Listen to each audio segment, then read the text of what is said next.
Assalamualaikum warahmatullahi wabarakatuh. Selamat pagi menjelang siang para mahasiswa sekalian. Hari ini kita akan kuliah di pagi pertama sesi ke-6. Kita akan membahas tentang nilai salah satu ukuran statistik deskriptif, yaitu nilai dispersi. Nilai dispersi atau disebut juga dengan nilai penyebaran.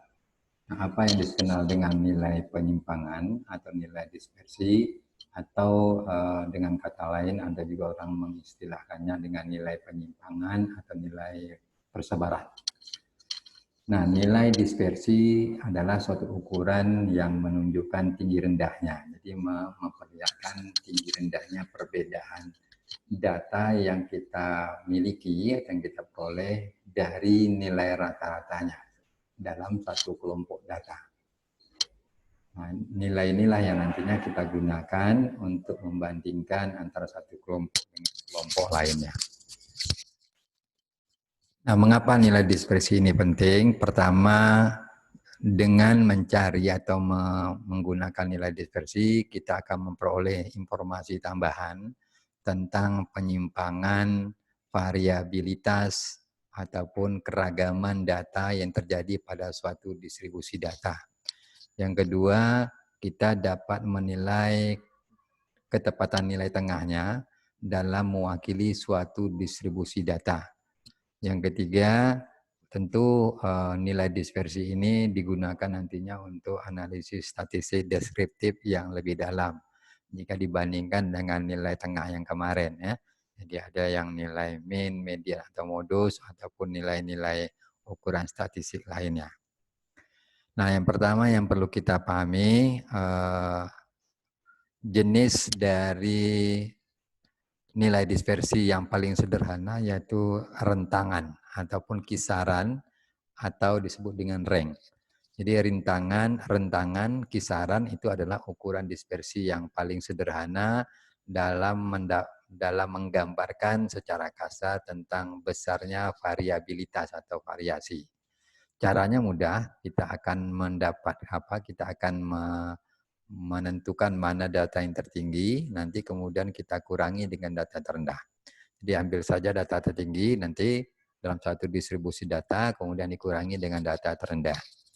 Contoh, ini data penimbangan balita di 2 posyandu. Posyandu pertama itu variasi datanya seperti berikut. Kemudian posyandu yang kedua demikian, jadi bervariasi. Nah, sekarang pertanyaannya mana yang lebih bervariasi? Nah, untuk mengetahui gambaran variabilitas data, kalau kita menggunakan nilai rintangan atau menggunakan rank, maka kita ambil untuk kelompok posyandu pertama ini mana data tertinggi, nanti kita kurangi dengan data terendah. Maka 15 dikurangi 5 akan kita peroleh nilai 10. Kemudian rank yang data untuk posyandu yang kedua, itu yang tertinggi 13 dikurangi 7, akan dapatkan kita nilai 6. Maka bisa kita simpulkan bahwa posyandu pertama itu rentangannya atau variabilitasnya itu lebih luas atau lebih lebar dibandingkan dengan posyandu yang kedua.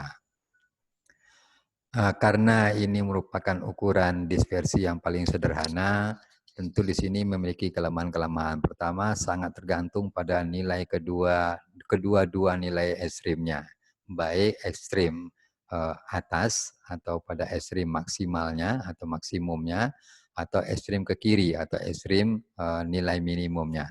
Nah, ini sangat tergantung. Kalau ada nilai ekstrim pada salah satu kelompok data, maka nilai itu akan mempengaruhi dari nilai dispersi ataupun ranknya.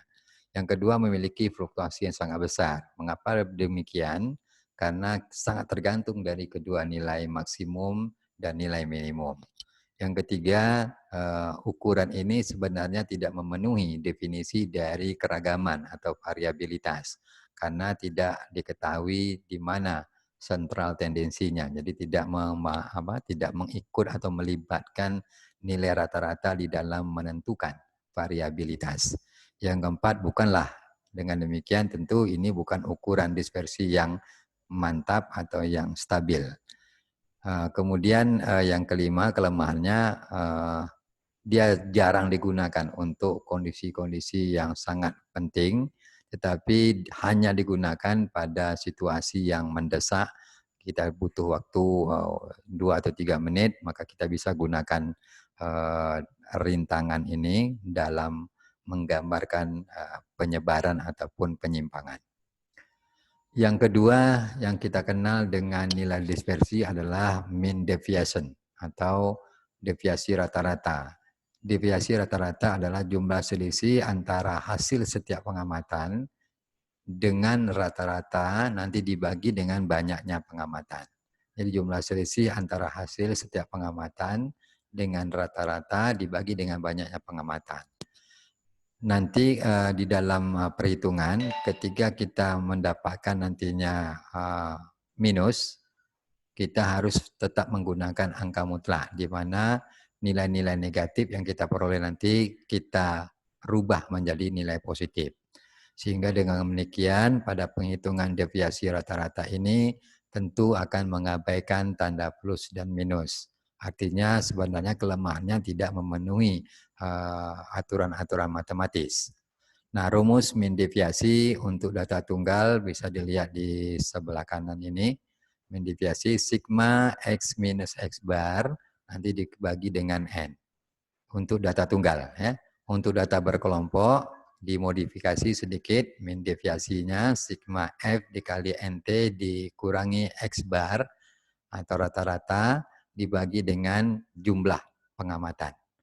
Jadi hasil penjumlahan dari frekuensi dikali nilai tengah dikurangi dengan nilai rata-rata, nanti baru dibagi dengan jumlah pengamatan.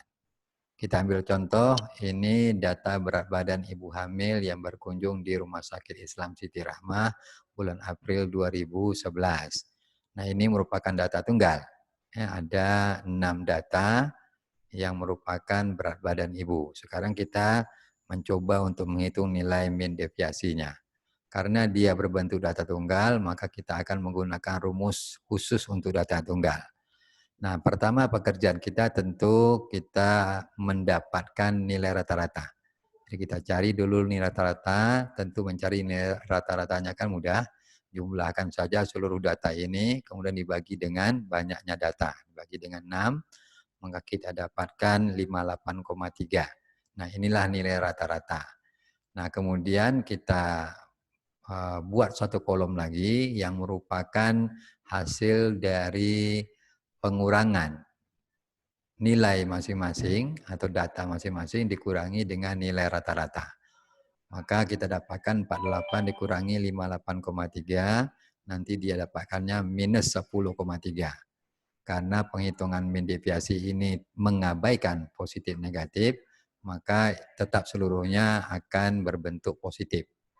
Nah, demikian juga dengan data yang kedua, 52 dikurangi dengan 58,3, maka kita dapatkan 6,3. Seharusnya minus, cuma ini sisi lemahnya. Begitu demikian sampai 67 dikurangi 58,3, kita dapatkan 8,7. Setelah itu dijumlahkan hasil pengurangan dengan nilai rata-rata. Nah, setelah kita dapatkan sigmanya 38, maka kita masukkan ke dalam rumus. Mean deviasi 38 dibagi dengan 6, maka kita dapatkan mean deviasinya atau rata-rata simpangannya 6,3.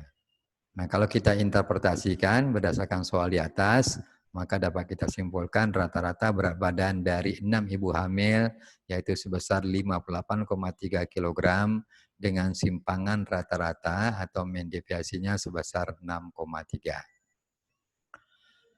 Baik, ini tugas pertama, coba Anda lakukan penghitungan untuk mendapatkan nilai mean deviasi. Yang kedua, ini hasil pengukuran pengetahuan ibu hamil tentang ANC sebanyak 70 orang. Coba Anda cari nilai mean deviasi dari data di samping.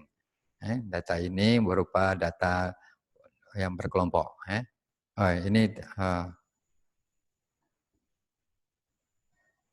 Ini contoh saja, contoh kedua, hasil pengukuran pengetahuan ibu hamil ANC. Nah, sekarang ini datanya.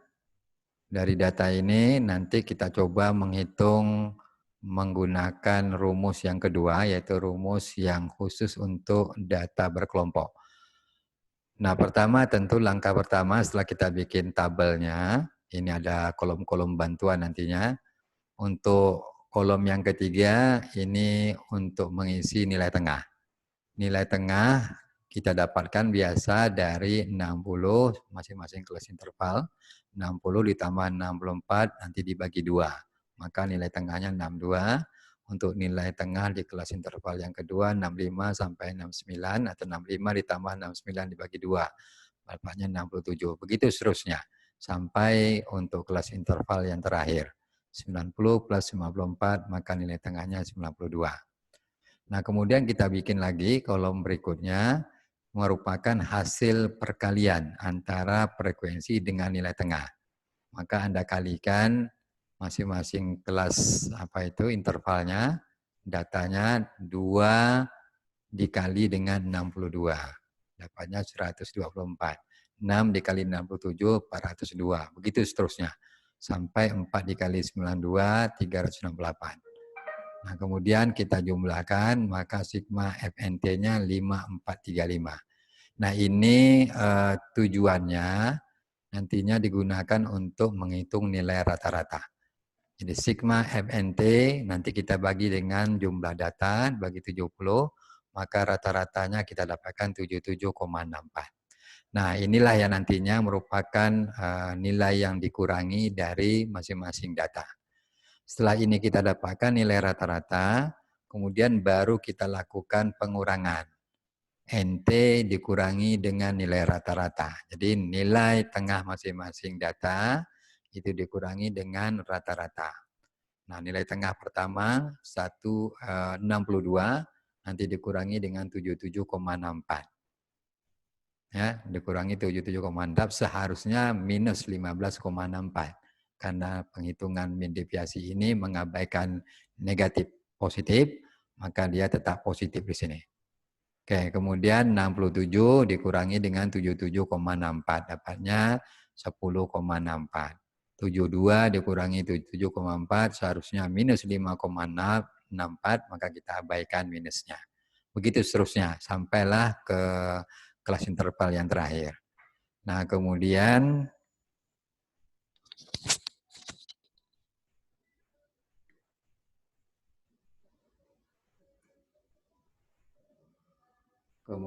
untuk kolom yang terakhir, itu kita akan kalikan hasil pengurangan itu dengan frekuensinya masing-masing. F dikali NT minus X bar. Maka frekuensi 2 ini nanti dikali dengan 15,64. Dapatnya 31,28. Begitu berikutnya, 6 dikali dengan 10,64. Kita dapatkan 63,84. Sampai terakhir, kelas interval yang terakhir 57,44. Nanti setelah itu baru dijumlahkan. Nah, hasil penjumlah inilah yang merupakan sigma FNT min atau kurang dengan X bar. 385,24 nanti dibagi dengan 70. Jadi mean deviasinya 5,5. Inilah hasil dari perhitungan dari data yang sudah dikelompokkan. Ini tugas yang kedua. Untuk latihan nanti Anda kirim ke Edmodo. Saya rasa demikian untuk sesi yang pertama atau part yang pertama pada sesi